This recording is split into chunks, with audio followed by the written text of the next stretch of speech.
Hello there, and welcome back to episode 13 of my Factorio tutorial series. So, what are we up to today? We are going to finally get ourselves some military science into there. So, just want to get myself a little bit more extraction power here. Basically, the faster you have these unloaded, the better. And this way, we can utilize both sides of the belt quite easily. Alright, so today's big topic is going to be military science. This is opening up our field of expertise into more firepower, which is really some big thing.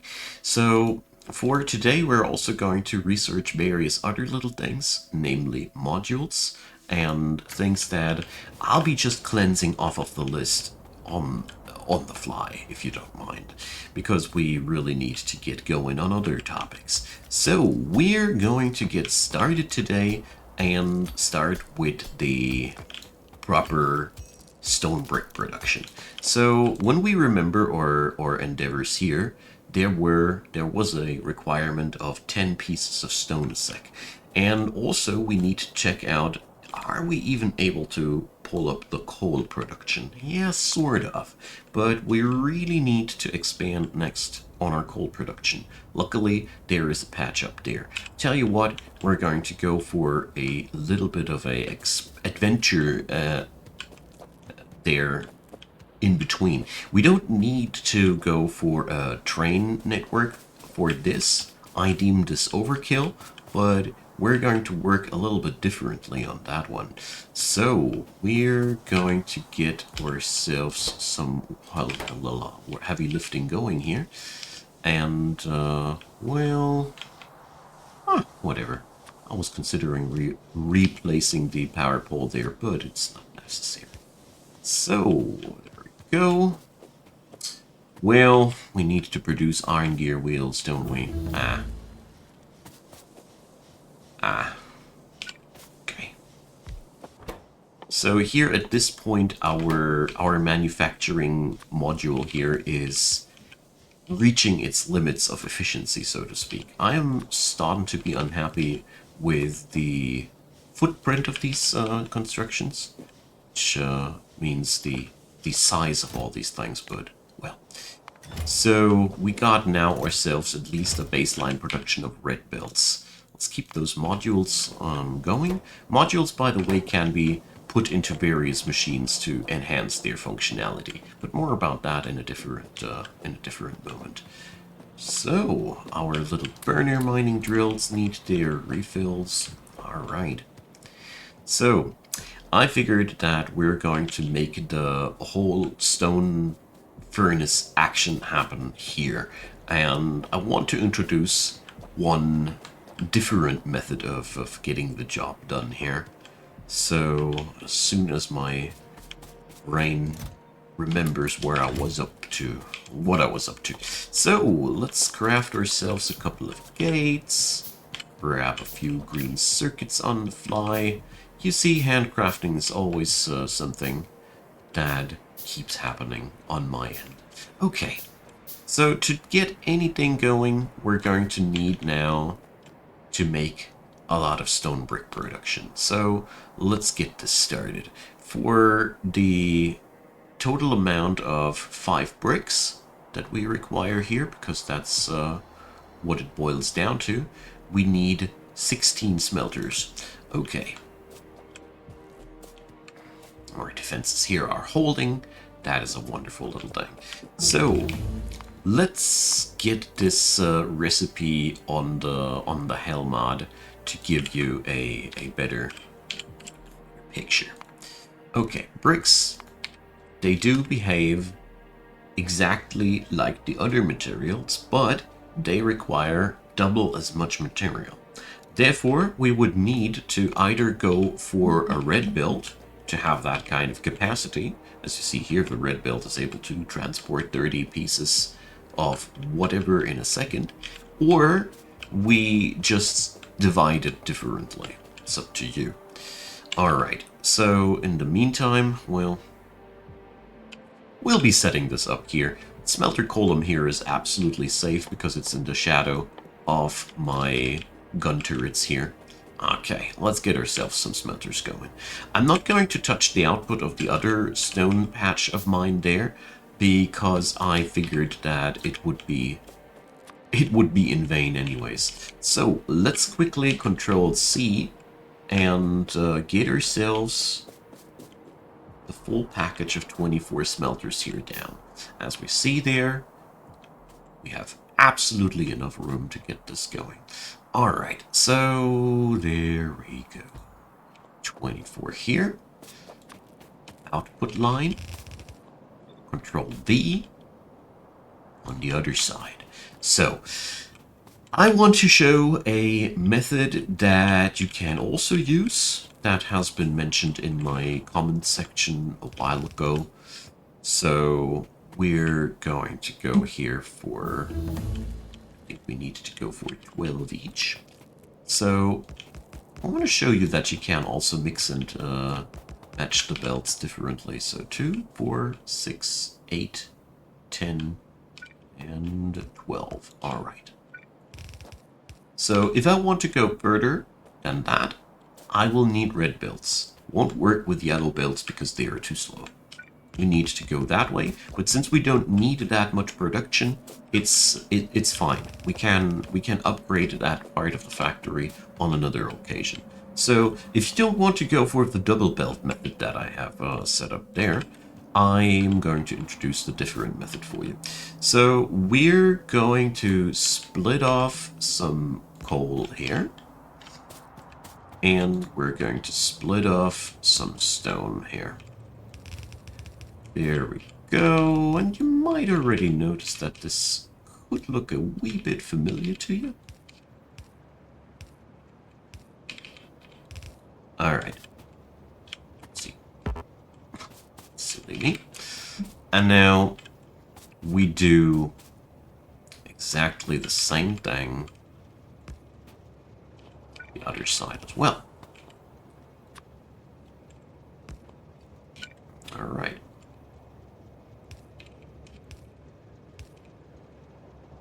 Let's go for this like that. And just like this, we have a setup that is able to get the job done with only one inserter and all. So the downside of this method here is that you will have to, how to put it, you can only use half the belt this way.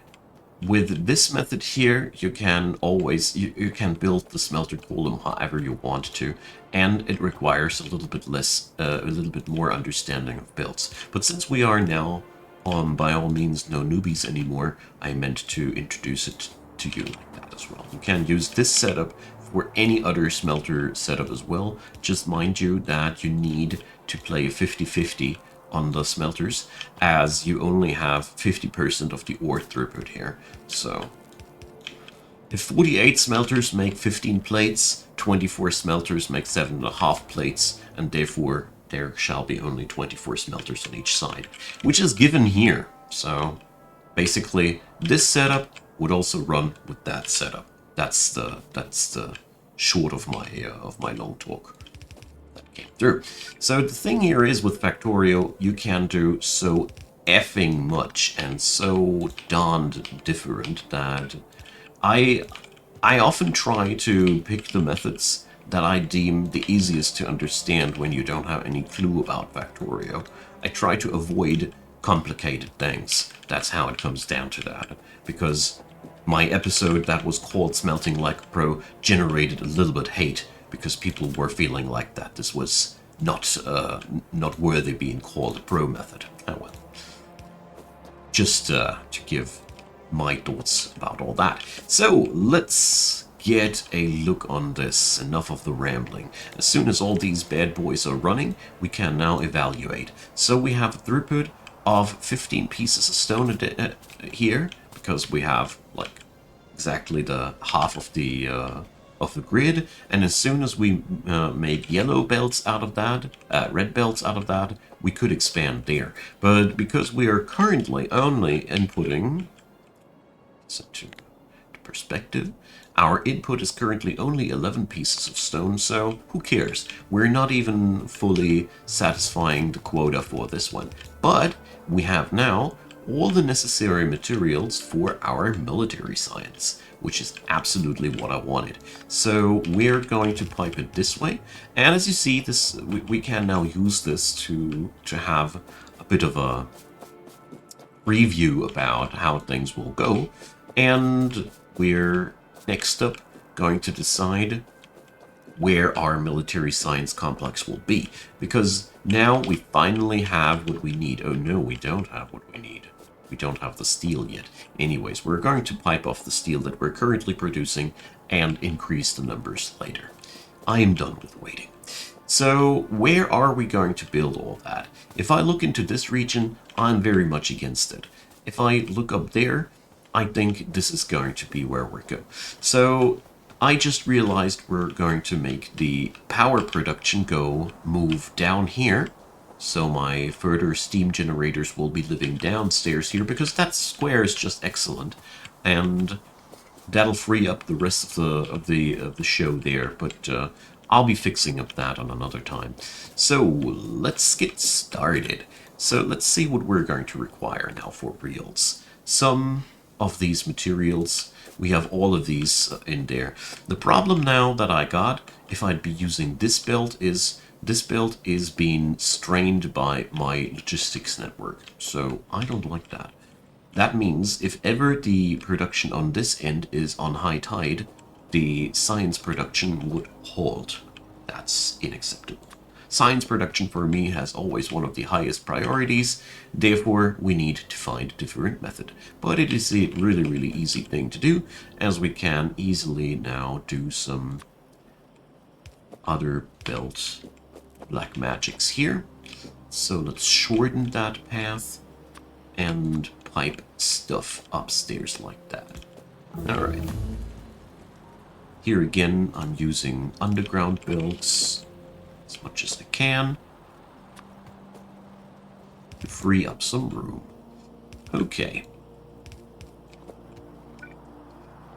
Let's see. As you can see here, this does not work. But there is a fun little caveat about underground builds. If you go for a different color, it works, as you see there. So different color underground belts can be combined. Same color underground belts on the same line, they conflict with one another. Use it wisely. It's a pretty nifty tool. So let's move over to this part and get ourselves the room free for our iron. I'd even go as far as this time. Little snaky action here, and pipe that through there. And yes, it might look a little bit weird to have these side by side like that, but here we are taking priorities basically. This line is coming, it is being served before that line, and this is very important for me because I really don't want my science to fall back, like I said. Okay, now instead of making many underground builds, we're only making one underground build here, and now we can finally start working, except for us requiring steel up here. So here things start to get complicated, and that is always one of the reasons why you want to organize your factories as well as possible beforehand.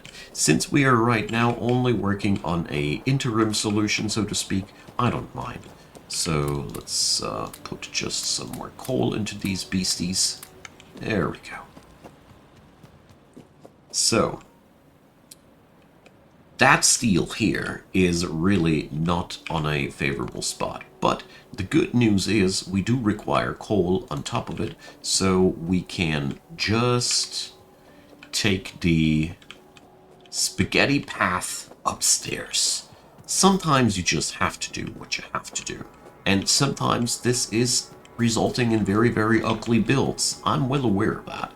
But, you know, life's cruel at times. Very spaghetti-like. So this is one of the moments where it's really up to you to find a way a path through your spaghetti labyrinth. The problem about that is the more often you do that, the more labyrinthine your spaghetti grows, and there is, so to speak, a limit of built black magic that you can do just in itself, as you see here. Well, we can compactify this a little bit. So we're just doing it like that now. There is a hard limit in itself on how far you can spaghettify your factory, because obviously you will eventually run out of space. And then it is time to re-optimize and re-optimize and re-optimize. And that eventually you end up with a chaotic mess that is better to be replaced rather than being kept. And once you have reached that status, don't worry, put a fence around it and keep it as a memorial for your previous adventures. Because honestly, factories looking like that, and they have character. It's always nice. Nothing's looking more boring than the perfectly ratioed, designed factory that has been started from the beginning just with imported blueprints alone. That's lacking all of your imagination and all of your own things you would do with the game. Alright, you're in the way, spaceship chunk. So, in short, if anything in the game does piss you off or feels like a catastrophe or way too complicated, it is okay to use outside builds. For me personally, my Waterloo is advanced train tech. You see, I am just honestly incapable of setting up more sophisticated train networks by myself. But that is not much of a big deal. Other people have blueprints for you. And that is what we're going to utilize later in the series. So here we are at a little bit of an impasse where we need to be careful where we do things. So for one, this line can't be here because it's conflicting with my power production of tomorrow. So we're going to go that way. As you see there, this is uncool. It is a lot of time that we're investing, but at the same time, well, we're eventually going to reach our goal. This way won't be doing it either. So I'm doing this on a specific purpose though. So could do it like that. I just want to showcase to you how much you can sometimes gain by replacing a service line altogether, which we will do later. We will later set up an entire big factory for steel or a big facility for steel, and then we're going to rip out the crimes that we're currently committing. But as you see there, eventually patience is paying off, and eventually we get the materials into the base that we require. Boom, just like that. Only took us I don't know how long. But the important part is that we have now the materials of that we require for the science. But the downside is that it is by no means enough to put up a proper ratio.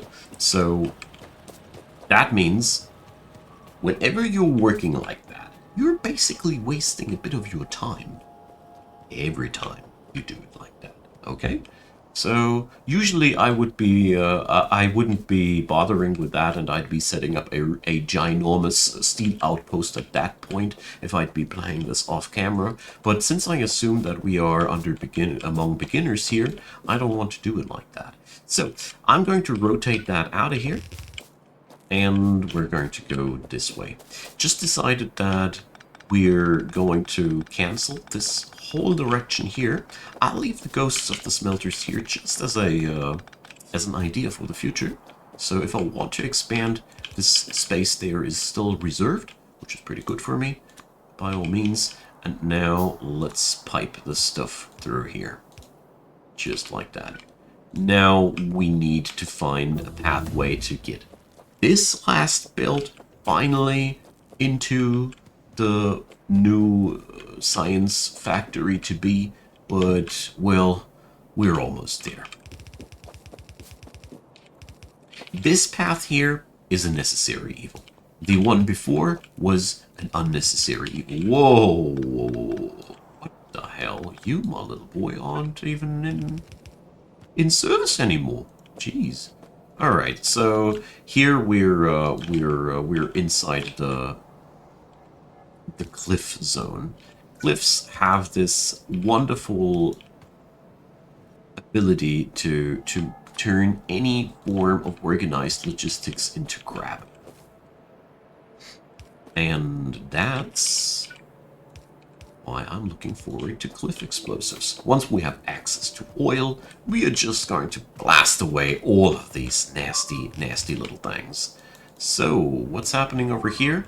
Our train is being eaten. Alright. So as you see there, it's been a ruddy mistake to not expand properly here, our premises, as the biters are eating and laying waste on the entire base there.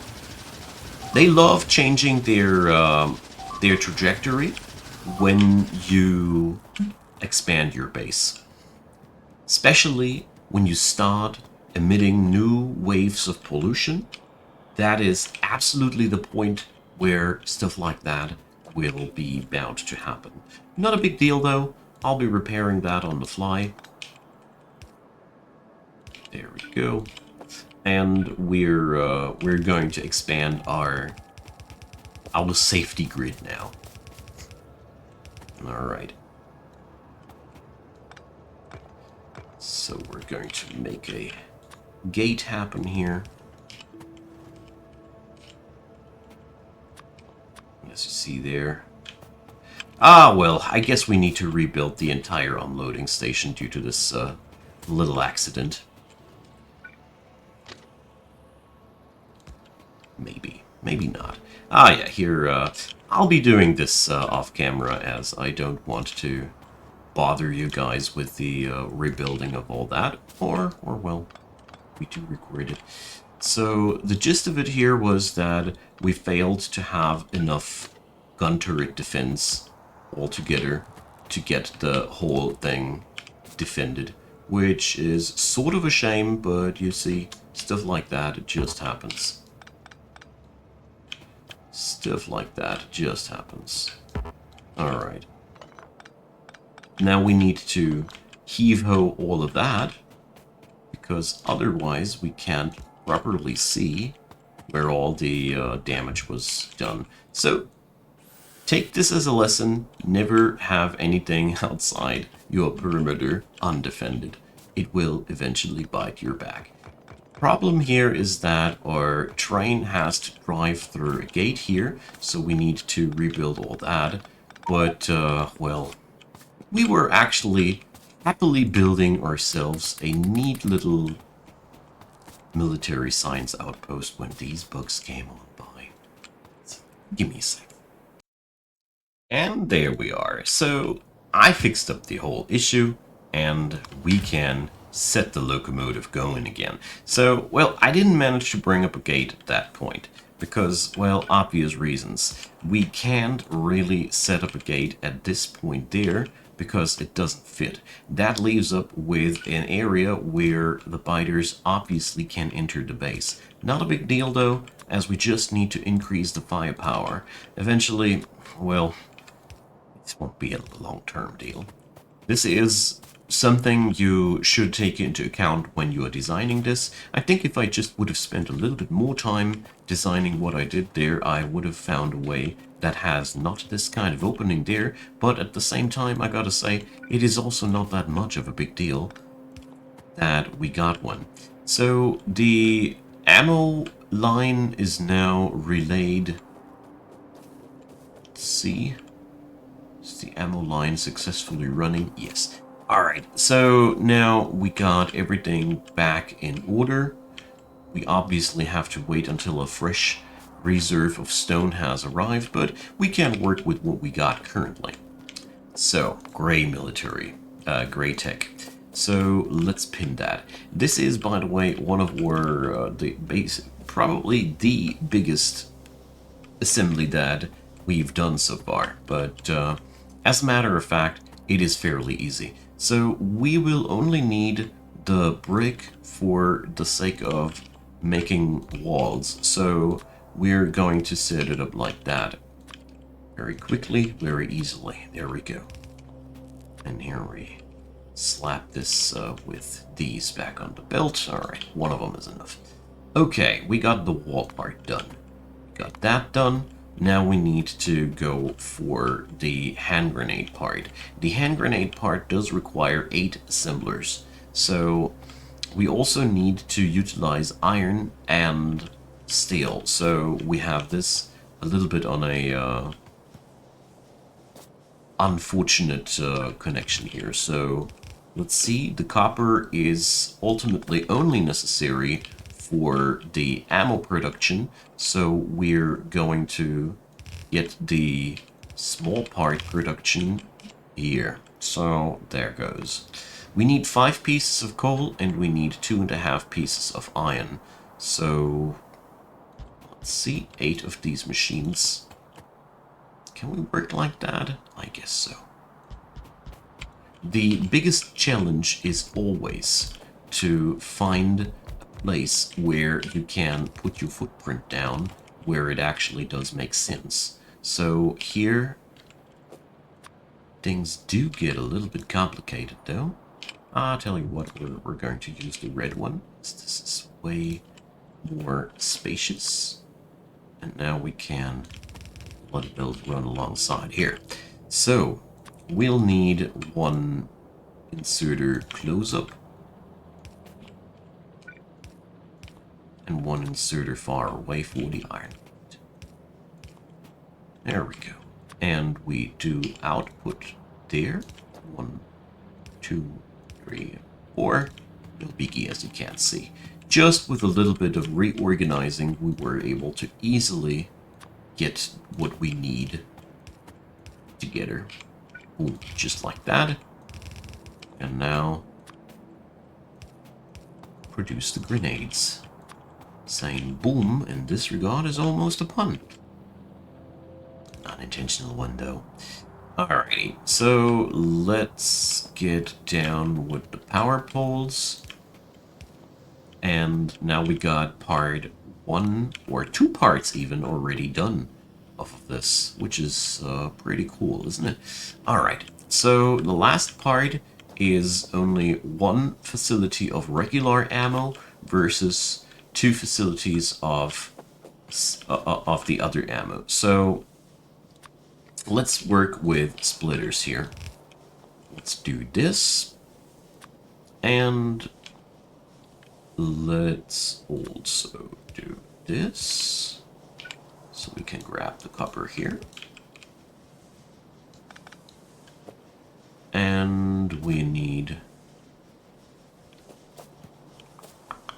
how am I going to put this down? Well, we're going to make it like... So, the goal of what I'm doing here is very simple. I want a mixed build of copper and iron at this point, because that'll serve us best in producing the ammo. There we go. So let's see. We're going to rewind the direction of this here, because we can get ourselves on that belt if we make it like that. Sometimes you just have to find yourself a method to get into the system. There are way too many ways of achieving the same thing in Factorio, so here's one another of these. So here we're doing this way, and now we have all the materials on one belt. Nice, isn't it? So we can now safely cut a corner here. Let's see. We are requiring the iron plate only once here. Alright. So let's drop down one assembler there, I'd say. No, that doesn't make sense. We're going to go this way. Or I'll go downstairs so I don't stand too much in the way of my labs. And now we're just going to expand on these and have 3 machines producing that. And also buy the recipes like this with Helmod. I love Helmod out of many, many reasons, because it is just a very, very nifty quality of life tool, as you see. So the magazines that we produce will be put back into the machines there, and we obviously do need the copper plates there. We also need this one as an output line, because somewhere the finished product has to go. Okay, we almost there. I'll finish this one and we'll have a slightly longer episode today. It's the biters to blame, not me. Alright, so let's see. We do need the steel for this, last but not least, and then we're good to go. So this culminates now into 10 machines producing gray science. So to this end, let's set this up like that, shall we? 3, 4, and 5. Control C to copy it. And let's see. Oof. Just barely fitting in, huh? But it's okay. So that one is wrong.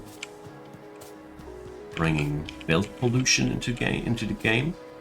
Unwanted one. So yeah.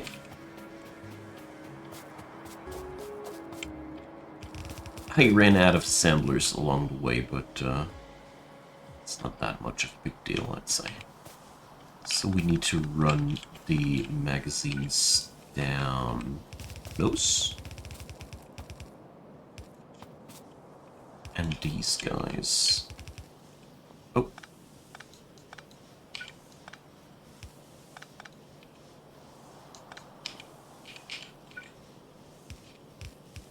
That won't work.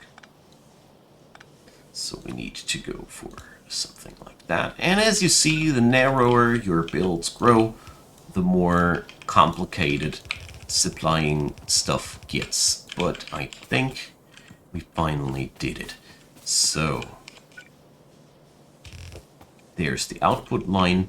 But yeah, I'll fix that build off camera, because I wanted to finish the episodes quite badly.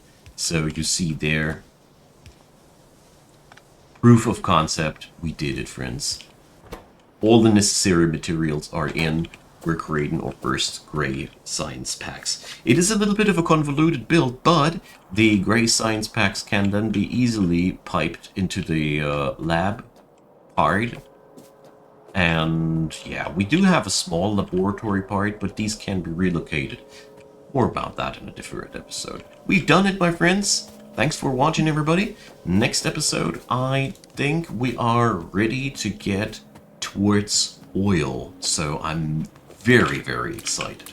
We probably will need to set up another mining outpost beforehand, so we don't run out of coal. But more about that next time. Until then, drop me your comments down below. Let me know what you think. If you have any questions, ask away. I'm all ears and eager to help. And of course, feel free to leave a subscription. Check out the description box. If you're looking for the entire playlist link, you'll find it there. And of course, I want to say a big, big thanks for hanging out here, watching these videos. It means a terrible lot to me. And I hope you had a good time, and I hope to see you all next time. Bye-bye.